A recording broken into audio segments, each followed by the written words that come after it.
कहाँ से बे भागे? रुक जाओ, पकड़ेंगे।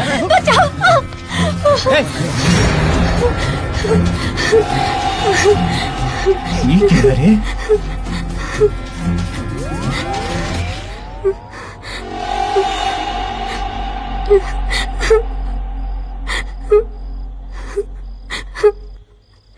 के बड़े रे?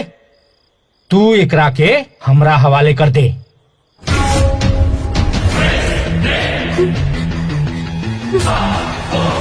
कैलाश तू?